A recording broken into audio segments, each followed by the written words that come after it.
ഇവിടെ വന്ന് ഈ അൾത്താരയുടെ ഫ്രണ്ടിൽ വന്ന് സാക്ഷ്യം പറയാൻ അനുഗ്രഹിച്ച പരിശുദ്ധ ദേവമാതാവിനും തിരുക്കുമാരനും 1000 നന്ദി. എൻ്റെ പേര് നീനു, വീട് എറണാകുളം. ഞാൻ കഴിഞ്ഞ വർഷം ഡിസംബറിലാണ് ആദ്യമായിട്ട് ഉടമ്പടി എടുക്കാൻ ഇവിടെ വന്നത്. ഇതെൻ്റെ ഫാദർ, അപ്പച്ചൻ്റെ പേര് പീറ്റർ. 3 മാസം മുമ്പ് അപ്പച്ചന് കിഡ്നി സ്റ്റോൺ വന്ന് ഞങ്ങൾ ഇവിടെ ഹോസ്പിറ്റലിൽ അഡ്മിറ്റ് ആയായിരുന്നു. അപ്പം അതിൻ്റെ ടെസ്റ്റുകൾ ചെയ്യുന്ന സമയത്താണ് ഡോക്ടർ പറയണത് ECGയിലും എക്കോയിലും വേരിയേഷനുണ്ട്, അതുകൊണ്ട് ആൻജിയോഗ്രാം ചെയ്യണമെന്ന്. ആൻജിയോഗ്രാം ചെയ്ത് കഴിഞ്ഞപ്പോൾ തന്നെ ഡോക്ടർ പറഞ്ഞു ഉടനടി നമുക്ക് മയോകാർഡിയ വയബിലിറ്റി ടെസ്റ്റ് ചെയ്യണം, ഹാർട്ടിന് ഇച്ചിരി പ്രോബ്ലം ഉണ്ട്, റിസ്ക് ആണെന്ന് പറഞ്ഞു. അങ്ങനെ അത് ചെയ്ത് കഴിഞ്ഞപ്പം ഡോക്ടർ പറഞ്ഞു 1 വർഷം മുമ്പ് അപ്പച്ചന് മേജറായിട്ടുള്ളൊരു ഹാർട്ട് അറ്റാക്ക് ഉണ്ടായിട്ടുണ്ട്. അതിൻ്റെ ക്ലോട്ട് എന്ന് പറയുന്നത് നമ്മൾ വിചാരിക്കുന്ന പോലെയല്ല. മെയിൻ ആർട്ടറിയായ ലെഫ്റ്റ് കൊറോണറി ആർട്ടറി 100% ബ്ലോക്കാണെന്നും റൈറ്റ് കൊറോണറി ആർട്ടറി 50% ബ്ലോക്കാണ്. ഈ മനുഷ്യൻ എങ്ങനെയാണ് ഇത്രയും നാൾ ഇത് വെച്ചുകൊണ്ട് ജീവിച്ചതെന്ന് ഡോക്ടർമാർ അതിശയിച്ചാണ് ഞങ്ങളോട് ചോദിച്ചത്. അപ്പോഴാണ് ഞാൻ ആലോചിച്ചത്, ഞാൻ കഴിഞ്ഞ വർഷം ഇവിടെ വന്ന് ഉടമ്പടി എടുത്തതിൻ്റെ അനുഗ്രഹമായിരിക്കും ദൈവം ഒരു കുഴപ്പമില്ലാണ്ട് അത്രയും 100% ബ്ലോക്കായിട്ടും അപ്പച്ചനെ ഇത്രയും ഒരു കുഴപ്പമില്ലാണ്ട് ദൈവം നടത്തിയെന്ന് ഞാൻ വിചാരിച്ചു. അത് ഡോക്ടർമാർ പറഞ്ഞു ഒരു രക്ഷയില്ല, നമുക്കിനി ഒരു ട്രീറ്റ്മെൻറ്റും ഇല്ല, ബൈപ്പാസ് സർജറി മാത്രമേ പറ്റുള്ളൂ, ഓപ്പൺ ഹാർട്ട് സർജറി അല്ലാണ്ട് വേറെ ഒരു മാർഗ്ഗവും ഇല്ല എന്ന് പറഞ്ഞു. അപ്പച്ചന് ഷുഗറും ഒക്കെ ഉള്ളതുകൊണ്ട് ഞങ്ങൾക്ക് ഭയങ്കര ടെൻഷനായിരുന്നു. ഞങ്ങൾ ഇവിടെ വന്ന് ഉടമ്പടി എടുത്ത് പ്രാർത്ഥിച്ചു, മാതാവിനെ സമർപ്പിച്ച് പ്രാർത്ഥിച്ചു. ഡെയിലി ഞങ്ങൾ റോസറി ചൊല്ലി പ്രാർത്ഥിച്ചു, ഇവിടുത്തെ ഉപ്പൊക്കെ കൊടുത്ത് പ്രാർത്ഥിച്ചു, അച്ഛൻ്റെ ധ്യാനം കേൾക്കുകയും പിന്നെ എല്ലാ ദിവസവും എഴുന്നേറ്റ് ഉടമ്പടി പ്രാർത്ഥന ചൊല്ലി പ്രാർത്ഥിക്കുകയും ചെയ്തു. അങ്ങനെ ഡോക്ടർമാരെല്ലാവരും പറഞ്ഞതായിരുന്നു ബൈപ്പാസ് സർജറി ഇതിന് മാർഗമുള്ളൂ എന്ന്. ലാസ്റ്റ് മാതാവായിട്ട് നമുക്ക് 10% നമുക്ക് ആൻജിയോപ്ലാസ്റ്റി ചെയ്ത് നോക്കാം, പക്ഷേ ചാൻസ് ഭയങ്കര കുറവാണെന്നാണ് ഡോക്ടർമാർ പറഞ്ഞിരുന്നത്.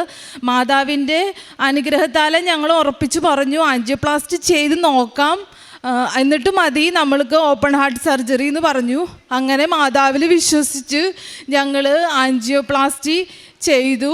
100% ബ്ലോക്ക് ഉണ്ടായിരുന്ന എൻ്റെ അപ്പച്ചന് ദൈവമാതാവ് വഴി 0% ആക്കി കൊടുത്തു.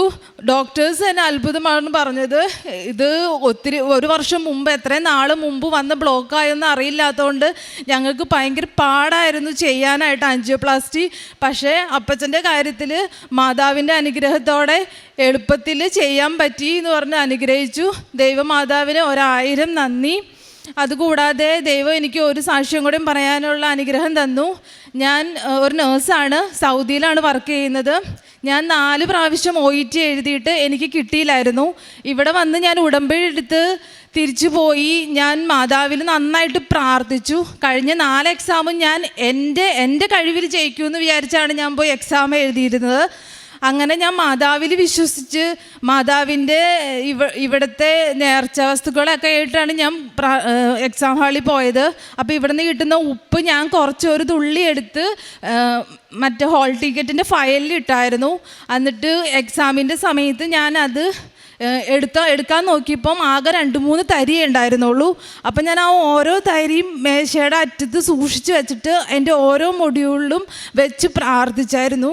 അതുപോലെ തന്നെ ഈ കാശ് രൂപം എനിക്ക് ഇങ്ങനെ ഫ്രണ്ടിലേക്ക് ഇടുമ്പം എനിക്ക് ഭയങ്കര ചമ്മലായിരുന്നു ആദ്യം. ഞാൻ വിചാരിച്ചു എല്ലാവരും വിചാരിക്കുമല്ലോ ഇങ്ങനെ കൊന്തയൊക്കെ ഇട്ട് ഫ്രണ്ടിലിട്ട് പ്രാർത്ഥിച്ചിട്ടാണല്ലോ വന്നത്, ഇവൾക്ക് വേറെ പണിയൊന്നും ഇല്ലേ എന്നൊക്കെ വിചാരിക്കുമെന്ന് വിചാരിച്ചു.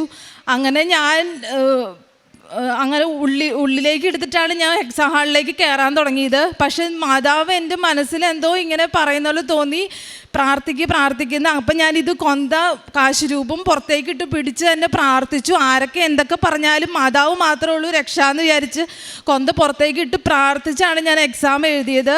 അതുപോലെ തന്നെ സ്പീക്കിങ്ങിന് പോകണം. അവിടെ സൗദിയിലാണ്. അപ്പം അവിടെ മുസ്ലിംസൊക്കെ ആയതുകൊണ്ട് അവർക്ക് ഇതൊക്കെ കാണുമ്പോൾ അവർക്ക് ഇഷ്ടപ്പെടത്തില്ല. അപ്പം ഞാൻ അങ്ങനെ വിചാരിക്കുകയൊന്നും ചെയ്തില്ല. മാതാവിനെ കണ്ടിട്ട് അവരെന്നെ സ്പീക്കിങ് ചെയ്താൽ മതി എന്ന് വിചാരിച്ച് തന്നെയാണ് ഞാൻ എഴുതിയത്. അത് കഴിഞ്ഞ് എനിക്ക് എക്സാം ഭയങ്കര ടഫായിരുന്നു. പക്ഷേ സ്പീക്കിംഗ് എന്ന മൊഡ്യൂൾ എനിക്ക് നല്ല എളുപ്പമായിരുന്നു. അത് പിന്നെ ഞാൻ എക്സാം കഴിഞ്ഞ് വന്നപ്പോൾ ഞാൻ ഒരുപാട് അഹങ്കരിച്ചു. എനിക്ക് വേറെ ഒരു മൊഡ്യൂൾ കിട്ടിയില്ലെങ്കിലും സ്പീക്കിംഗ് എന്തായാലും കിട്ടും, അതെൻ്റെ കഴിവ് കൊണ്ട് എനിക്ക് എന്തായാലും കിട്ടും, എനിക്ക് അറിയാവുന്ന മൊഡ്യൂളാണെന്ന് ഞാൻ വിചാരിച്ചു. അങ്ങനെ ഇരുന്ന് റിസൾട്ട് വന്നപ്പം ഞാൻ തോക്കൂന്ന് വിചാരിച്ച എൻ്റെ മൂന്ന് മൊഡ്യൂളും ഞാൻ ജയിക്കൂന്ന് വിചാരിച്ച് ഭയങ്കര മാർക്കായിരിക്കുമെന്ന് വിചാരിച്ചിരുന്ന സ്പീക്കിങ്ങിന് ഞാൻ തോറ്റുപോയി. അപ്പം ഞാൻ മാതാവിനോട് പറഞ്ഞു, ദൈവമേ എൻ്റെ അഹങ്കാരം കൊണ്ടായിരിക്കും ഞാൻ ആ സ്പീക്കിങ്ങിന് തോറ്റത്, അത് കുറയ്ക്കാൻ വേണ്ടിയായിരിക്കും ദൈവം എന്നെ അത്രയും ഉയർത്തിയത് എന്ന് ഞാൻ വിചാരിച്ചു. അങ്ങനെ തൈലമൊക്കെ വെച്ച് ഞാൻ ഡെയിലി 3 മണിക്ക് എഴുന്നേറ്റ്, ഇവിടുത്തെ 5 എന്ന് പറഞ്ഞാൽ അവിടെ 3 മണിയാണ്, 3 മണിക്ക് എഴുന്നേറ്റ് ഞാൻ പ്രത്യക്ഷീകരണ പ്രാർത്ഥന ചൊല്ലി, റോസറി ചൊല്ലി, ഡ്യൂട്ടിയുടെ ഇടയ്ക്കൊക്കെ 6 റോസറിയെങ്കിലും ഞാൻ മുടങ്ങാണ്ട് ചൊല്ലുമായിരുന്നു. അതിൻ്റെ ഭാഗമായിട്ട് റിസൾട്ട് വരുന്നതിൻ്റെ തലേ ദിവസം ഞാൻ സ്വപ്നം കണ്ടു എനിക്ക് അയർലൻഡ് സ്കോർ മാതാവ് തരണത്. റിസൾട്ട് വന്നപ്പം ദൈവമാതാവ് ഞാൻ സ്വപ്നം കണ്ട എൻ്റെ അയർലൻഡ് സ്കോർ തന്നെ തന്ന് ദൈവമാതാവ് എന്നെ അനുഗ്രഹിച്ചു. പിന്നെ ഞാൻ പ്രേക്ഷിത പ്രവർത്തനമൊക്കെ ചെയ്യുമായിരുന്നു. അവിടെ എൻ്റെ ഫ്രണ്ട്സിനോടൊക്കെ ഞാൻ എല്ലാവരോടും ഉടമ്പടിയുടെ കാര്യവും എടുത്ത് പ്രാർത്ഥിക്കണ കാര്യമൊക്കെ പറയാമായിരുന്നു. പിന്നെ രോഗികളൊക്കെ ആയിട്ട് കിടക്കുന്ന ആൾക്കാർക്കൊക്കെ പൈസയൊക്കെ കൊടുത്ത് ഞങ്ങൾ സഹായിക്കുമായിരുന്നു. പിന്നെ ഡെയിലി പ്രാർത്ഥന മുടക്കാറുണ്ടായിരുന്നില്ല. പിന്നെ പറ്റുന്ന സമയത്തൊക്കെ സൗദിയിൽ അങ്ങനെ എല്ലായ്പ്പോഴും ഒന്നും കുർബാനയൊന്നുമില്ല, അപ്പോൾ പറ്റുന്ന സമയത്തൊക്കെ ഞങ്ങൾ പോയി കുർബാനയൊക്കെ കൊണ്ട് പ്രാർത്ഥിക്കുമായിരുന്നു. ഇത്രയും അനുഗ്രഹിച്ച പരിശുദ്ധ അമ്മയ്ക്കും ദൈവകുമാരനും 1000 നന്ദി. യേശുവേ നന്ദി, യേശുവേ സ്തുതി. എൻ്റെ ദൈവം തൻ്റെ മഹത്വത്തിൻ്റെ സമ്പന്നതയിൽ നിന്ന് യേശുക്രിസ്തു വഴി നമുക്ക് ആവശ്യമുള്ളതെല്ലാം നൽകും എന്ന് അരുൾ ചെയ്ത ഈശോയ്ക്ക് 1000 നന്ദി. 2 രാജാക്കന്മാർ 20:5. ഞാൻ നിൻ്റെ കണ്ണീർ കാണുകയും പ്രാർത്ഥന കേൾക്കുകയും ചെയ്തിരിക്കുന്നു. ഞാൻ നിന്നെ സുഖപ്പെടുത്തും. 3-ാം ദിവസം നീ കർത്താവിൻ്റെ ആലയത്തിലേക്ക് പോകും. നീനു എന്ന ഈ സഹോദരി പിതാവിനോടൊപ്പം ഈ അൾത്താരയിൽ പരിശുദ്ധ കൃപാസന മാതാവിന് ലഭിച്ച വലിയ ദൈവാനുഭവത്തെ, അനുഗ്രഹത്തെ സന്തോഷത്തോടെ സാക്ഷ്യപ്പെടുത്തുകയാണ്. മകൾ ആദ്യം പങ്കുവെച്ചത് അപ്പൻ്റെ ഹൃദയസംബന്ധമായ രോഗവും സൗഖ്യവുമാണ്. ആശുപത്രിയിൽ ചെല്ലുമ്പോൾ ഏതാണ്ട് 100% ബ്ലോക്കാണെന്നും ഓപ്പൺ ഹാർട്ട് സർജറി അല്ലാതെ മറ്റൊന്നുമില്ല എന്നും ഡോക്ടർമാർ അറിയിക്കുന്നുണ്ട്. അതുമാത്രമല്ല, 1 വർഷം മുമ്പ് ഏതാണ്ട് അറ്റാക്ക് വന്നതായും, മേജർ അറ്റാക്ക് വന്നതായും ഇതെങ്ങനെ തരണം ചെയ്തുവെന്ന് അറിയാത്ത അവസ്ഥയും ഡോക്ടർ സൂചിപ്പിക്കുന്നുണ്ട്. മകൾ വിശ്വസിക്കുന്നു ഉടമ്പടിയിലുള്ള ജീവിതം വലിയൊരു ആപത്തിൽ കുടുംബത്തെ സംരക്ഷിക്കുകയും അപ്പന് അത് സൗഖ്യത്തിന് കാരണമായി തീരുകയും ചെയ്തുവെന്ന്. ഓപ്പൺ ഹാർട്ട് സർജറിയിലേക്ക് പോകുവാൻ വേണ്ടി എല്ലാ കാര്യവും ക്രമീകരിക്കുമ്പോൾ ശക്തമായിട്ട് കുടുംബം, പ്രത്യേകിച്ച് മകൾ, ഉടമ്പടിയിൽ അമ്മ മാതാവിനോട് നിയോഗം സമർപ്പിച്ച് രോഗത്തിൻ്റെ കാഠിന്യം കുറയ്ക്കുന്നതിന് വേണ്ടി പ്രാർത്ഥിക്കുന്നുണ്ട്. അമ്മ മാതാവിൻ്റെ ഉടമ്പടിയുടെ പ്രത്യേകതയാണ് ഭാരങ്ങൾ ലഘൂകരിക്കുക എന്നുള്ളത്. ഭാരങ്ങൾ ലഘൂകരിക്കുന്നതിന് വേണ്ടിയുള്ള പ്രാർത്ഥനയാണ് ആ ഓപ്പൺ ഹാർട്ട് സർജറി. അത് ആൻജിയോപ്ലാസ്റ്റിയായി പരിണമിക്കുന്നതും ആൻജിയോപ്ലാസ്റ്റിയുടെ പൂർണ്ണമായ സൗഖ്യം അപ്പച്ചന് ലഭിക്കുന്ന അവസ്ഥയിലേക്ക് കാര്യങ്ങളെല്ലാം എത്തിച്ചേരുന്നതും. അതിനാണ് ആദ്യം മകൾ നന്ദി പറയുന്നത്. നമ്മൾ 2-3 ഉടമ്പടി പ്രകാരമുള്ള ഗുണങ്ങൾ അവിടെ കാണുന്നുണ്ട്. ഒന്ന്, ആദ്യത്തെ അറ്റാക്ക് അമ്മ മാതാവിൻ്റെ സംരക്ഷണയിൽ അപ്പച്ചൻ പോലും അറിയാതെ അതങ്ങനെ കടന്നുപോയി. 2, ബ്ലോക്ക് അത്ര നാൾ ഉണ്ടായിട്ടും യാതൊരു അപകടകരമായ അവസ്ഥയിലേക്കും പോകാതെ ആ രോഗാവസ്ഥയെ തമ്പുരാൻ അത് സംരക്ഷിക്കുകയും സഹായിക്കുകയും ചെയ്തു.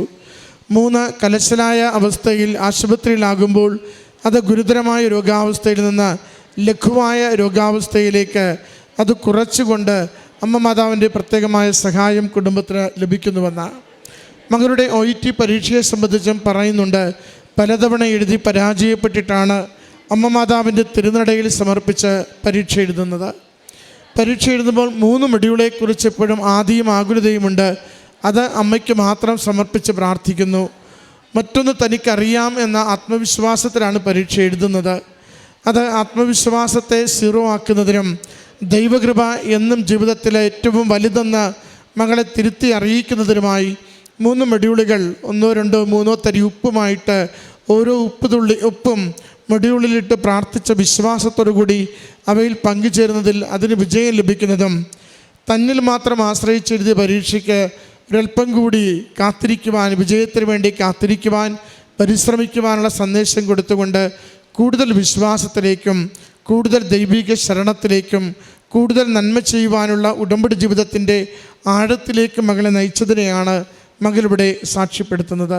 പ്രിയമുള്ളവരെ, നമ്മുടെ ജീവിതം ഏത് തരത്തിലാണെങ്കിലും അമ്മയോട് നമുക്കൊന്ന് സംസാരിക്കുവാനായാൽ, അമ്മ മാതാവിന് ജീവിതത്തെ ഒന്ന് വിട്ടുകൊടുക്കാനായാൽ, എളിമപ്പെട്ട മനസ്സോടുകൂടി അമ്മ മാതാവിന് തിരുക്കുമാരനോട് പറഞ്ഞ് എൻ്റെ ജീവിതത്തെ ഏതൊരവസ്ഥയിലും രോഗത്തിന് സൗഖ്യവും ക്ലേശത്തിന് സമാധാനവും ജീവിത പ്രശ്നത്തിന് പരിഹാരവും തരുവാൻ സാധിക്കുമല്ലോ എന്ന് പ്രാർത്ഥിക്കാനായാൽ, അമ്മ മാതാവ്, സഞ്ചാരി മാതാവ്, സമയത്തിനുമേൽ അധികാരമുള്ള അമ്മ, ഏതൊരു വലിയ ഗൗരവമുള്ള പ്രശ്നത്തെയും നിസ്സാരമാക്കി തരുന്ന അമ്മയുടെ വലിയ കൃപയുടെ ശക്തി നമ്മുടെ കുടുംബങ്ങൾക്ക്, വ്യക്തി ജീവിതങ്ങളിലേക്ക് അനുഗ്രഹമാക്കി അമ്മ മാറ്റും.